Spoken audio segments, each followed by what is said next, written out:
What makes Hollywood so magical and captivating? Is it the lights, the glamour, the copious amounts of plastic surgery? No, it's the special effects. Or effects?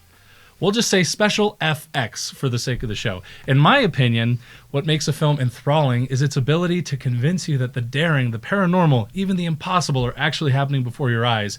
For example, things you can only imagine come to life on the screen, like Superman flying, or Democrats and Republicans working together for the good of the country using their indoor voices.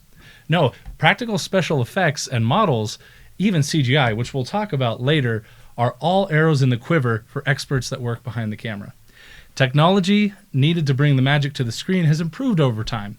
But, in my opinion, it's some of the more practical FX that fascinate me the most. Some of the techniques used in early action and horror films, while somewhat hokey in retrospect, are worthy of praise. Sometimes the limitations of budget or resource can be part of the fun.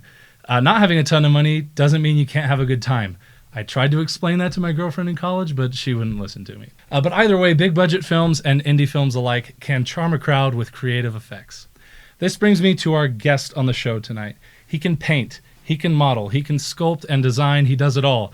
This man can take any idea you can dream up and bring it to life. He's worked on Hollywood's biggest films and blockbusters, including Speed with Keanu Reeves, Batman Forever with Val Kilmer, and Iron Man 2 with Robert Downey Jr.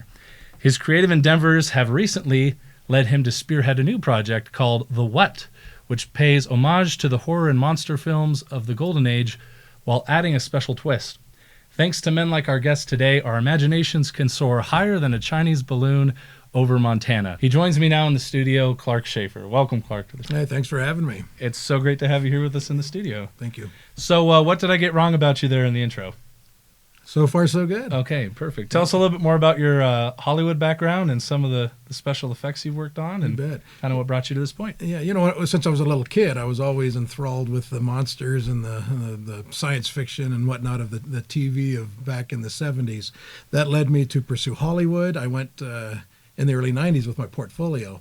Always interested in art. I thought as a kid to be an effects guy, you had to, make magnificent paintings, do a sculpture, make a creature, make a model at any given time. So I kind of practiced all of that as a kid, and I went to Hollywood with my portfolio, early 90s, and people were kind of surprised. They'd flip through my book, and so you also matte paint, and you make models, and you sketch, and I thought that was a given, but I found out most people specialized. But in retrospect, I look back, and it really was to my advantage because, if there was not a model show going on, I could go over to Paramount and design, or if I could, go do a matte painting over at DreamQuest.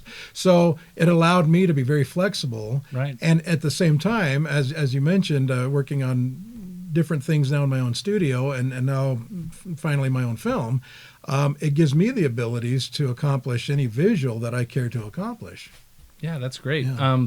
Actually, I think something that's probably on a lot of people's minds is, okay, what is it actually like taking your talents into an environment like Southern California, into these big studios and rubbing shoulders with executives and actors and sharing your talents? Did you feel like a small fish in a big pond, a big fish in a big pond, or is that something you grew into? It was such a desire of mine, and I wasn't going to take no for an answer. I was going to get there one way or another, and I did have this neat opportunity as an older teenager. I grew up in the Bay Area, not far from Industrial Light and Magic, and there was a show where they showed publicly a lot of their props from Star Wars, the Walker, the Yoda puppet, things like that. And I remember going there all excited, but in seeing that, on film it all looks flawless. Sure. And in person, you can see the paintbrush marks, and you can see how it's built. And behind Yoda, you see the seam with the little air bubbles from the mold. And that was the moment I realized I can do this. Right. And so with that confidence, I went down and went down to Hollywood, and I kind of found my tribe, my people, because growing up kind of isolated up in the Bay Area. Nobody else was pursuing a movie career. They weren't doing art for the movie business. It was a very isolated goal. Mm-hmm. But there in Hollywood, we were like kind of tumbleweeds that all ended up in that industry.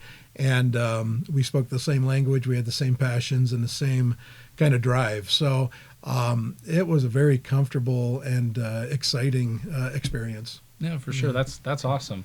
Yeah. I know I mentioned some of the bigger films you worked on, but what was one of your favorite projects to work on when you were in the business? Sometimes the bigger stuff, obviously Batman Returns, Batman Forever. I worked on Sphere.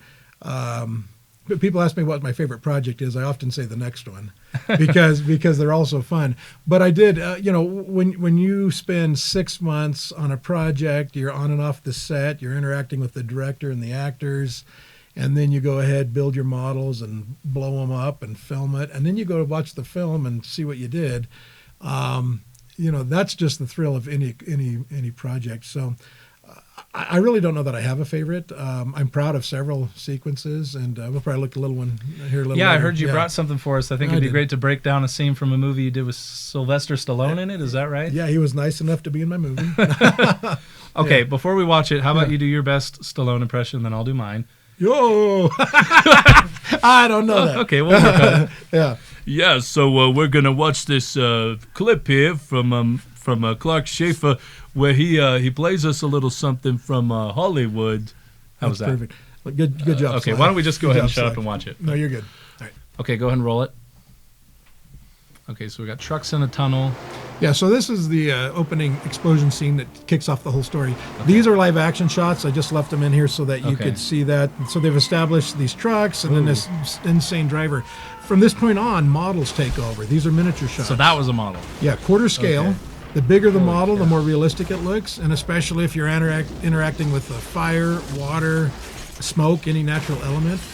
But each shot, that's kind of a joke. Is that there. all like styrofoam? No, it's concrete, it's plaster, it's different things. But each shot is set up to be for its purpose, exact purpose. Like this is the ceiling collapsing in. That's actually the van crashing, but then this is our miniature. And so this whole sequence, about 1.5 minutes of models, we had about a dozen people working for probably 6 months on this. No way. And again, just a beautiful sequence. Now the thing is, with the models, we tried to make it so that you couldn't tell it wasn't real. The whole purpose was realism, because you want the audience to feel the thrill, it's actually happening, the fear of it. Yeah. And there he is. There he is. There's the man. So anyway, that's the fun. How do we bring the audience along on this journey? This is what they paid for. They got in line to have this experience, and so we design it. Dude, that was awesome. Yeah. So what happens in a shot like that if they say action, you go for it, they burn things obviously, and then that wasn't quite it, and you need to run it back and do it again? Well, there's a couple options. Normally we prepare for 3 takes. Okay. And either we're gonna put out the fire, put everything back, and do it again. If everything is too damaged, like when the cars get crushed, we need to have 3 replacement cars. So we can do it 3 times. And so that's the idea. We decide, can we salvage it and do it again, or are we going to need to make multiples? So that's what we have to prepare for. I was fortunate enough here. I worked with Rob Cohen, the director, and I storyboarded this entire sequence, which means I helped visualize it. And so at that point, I was Grant McCune's production designer, but that allowed me to design shot for shot for shot what we needed to do. And then, our crew built everything we needed, and we were able to get the shot. Nice. I've worked with storyboarding on a cartoon series, which is a little lower stakes, I feel like, because if you mess it up, you just go draw it again. Oh, that's true. But okay, so you had mentioned something to me before we started taping about bidding wars between special effects groups and studios. Yeah. So would you do something like to beat out another studio, cut corners and only have one replacement car and just hope you nail it, or how would you beat each other out? We were pretty truthful, because we don't want to cripple ourselves, and while we're shooting. So we would do whatever the price was. It was material, labor, overhead, and then profit margin if we could do that. And we were pretty accurate. There were a couple companies that were notorious for underbidding, and then once they got the job, they came back and said, "Oh, shooting's going to cost this much," and whatever. And we heard about that a few times, and we thought that was kind of not too savvy. But we always just called it what it was. It takes X amount of dollars, but even then, all this elaborate work, fairly affordable considering the effect you get from it. Yeah. Well, and I was gonna get to this, but I had also mentioned CGI before the show, and I know Sure. for a lot of people that work in your business in practical special effects, that's kind of like a bad word. But Yeah. I mean, what's your opinion on CGI? Did you lose bidding wars to companies that wanted to do it digitally, Yeah. or how did that go? Yeah, I remember in the mid to late 90s that started to becoming an issue, and we'd bid a whole job, and it would become a digital project outside of our company. But and we didn't like that, obviously. We wanted to do the show. Right. And earlier graphics were, I felt, inferior anyway to what we were doing. But even today, I think some of it's like a glorified video game, where other is phenomenal. I mean, Right. there's really good digital stuff out there. But anyway, I use it where I like to use it. I always approach a project from the practical world and then bring digital in as I need to. One of the fun things is I had a coworker back in the day, and somebody came into the shop to ask if we did CGI, and I was a little angry because I don't want to lose another CGI Right. job. But my coworker, he goes, "Well, he's always done CGI," and he goes, "Yeah, he does a Clark generated image." And so CGI, got it. CGI, Yeah, yeah, that's nice. it. So anyway, maybe I was the inventor, so I've got myself to blame. Huh. But I got a fun story here, Sure. if you want. So for Die Hard with a Vengeance, the fourth Die Hard, I sculpted a quarter scale Bruce Willis for one of the stunts, or one of the effects.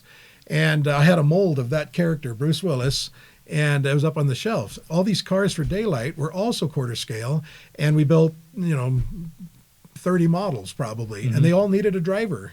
Okay. And so we took our quarter scale Bruce Willis out, and I cast up 30 Bruce Willises. Wow. I put long hair on some and beads and pearls on the others, and every driver and passenger in this sequence is Bruce Willis. Since then, you've worked on some other projects. Some might consider indie films or independent work, and it's not all on movies. It's scale models for visitor centers and museums. So what kind of work have you done post 90s Hollywood? If you look at a year's time, about a third probably goes to the movie business or television business. And then another third of my time are private commissions, which would be for households or even businesses, where murals, sculpture, things of that nature. And the other third of my time does go to public places, perhaps a museum, a visitor center, a place where there are exhibits for the public to attend.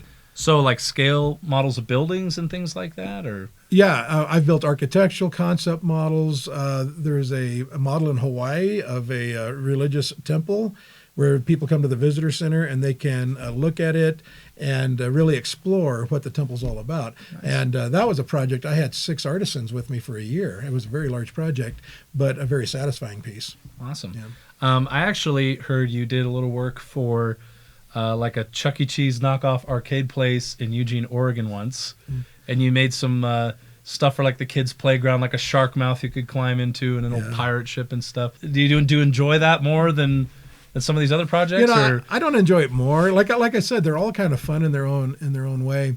That was all that and more back in the 2000s, and it was fun. We built. I painted a lot of murals. I had the miniature kid town. We had the train that went through the tunnel, the pirate ship. So you're working on a project right now called The What? What do you want people to know about The What? Well, here's the fun thing. I've been in the film business my whole life. I've been an artist my whole life.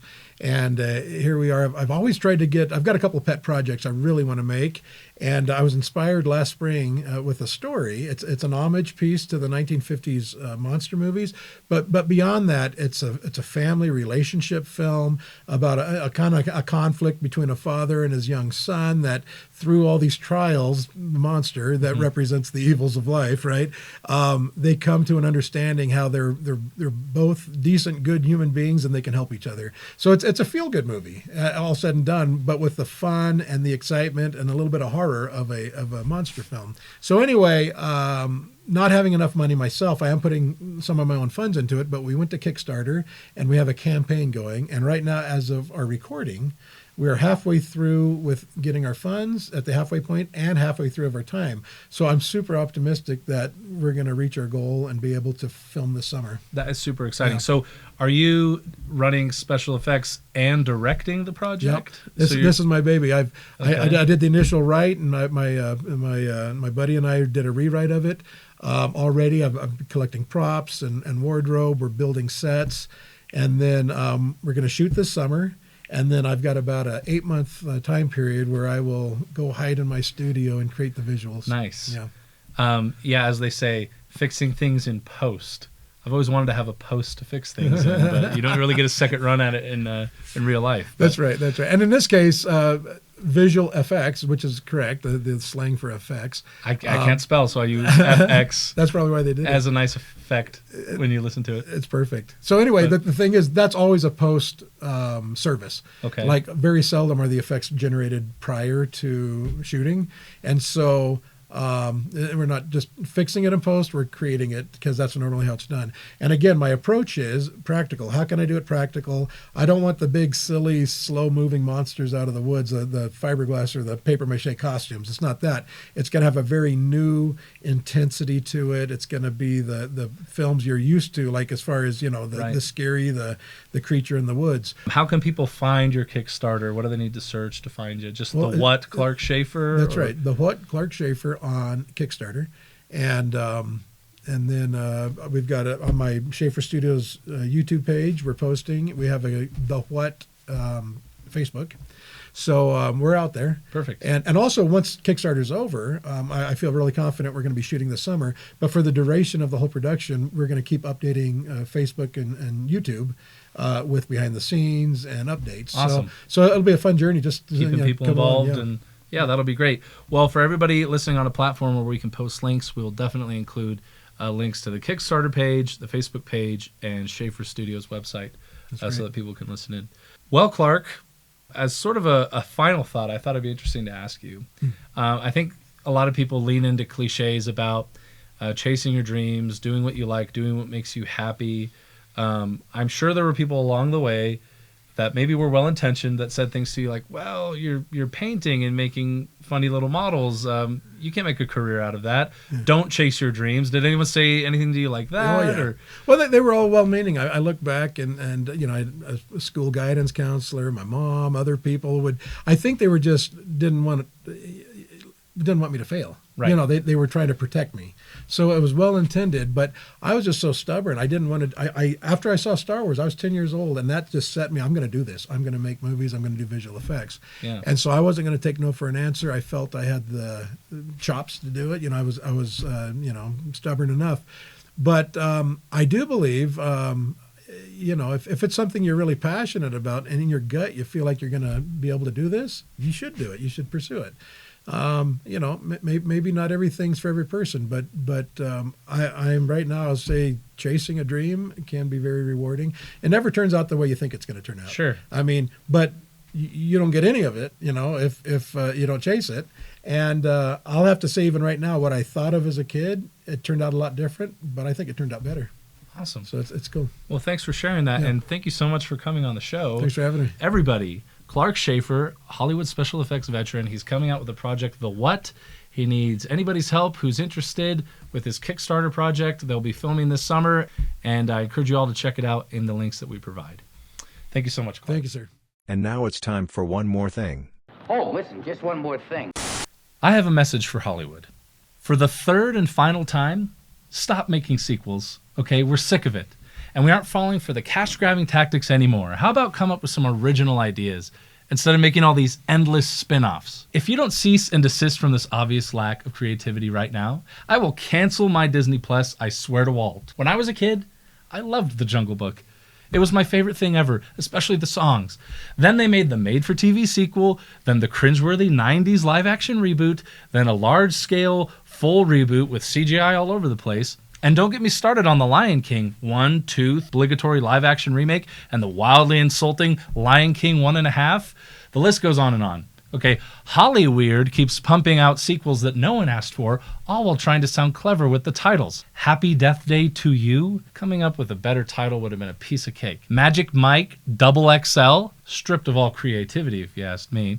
Too Fast and Too Furious? Try too lame and too weird to take seriously. And my personal favorite, Alvin and the Chipmunks, The Squeakquel. Actually, that one's pretty good. I'm not even mad. When did we stop being satisfied with making and watching a good movie and then leaving it alone? What incentive do all these big studios have with recreating the same story over and over again, other than the fact that we keep paying to see them and talk about them on podcasts? I have no idea. What's even more cruel and blasphemous, in my opinion, is when they force the aging franchise stars from bygone eras who are just trying to grow old and die to make a meaningless cameo in the spin-off or the reboot.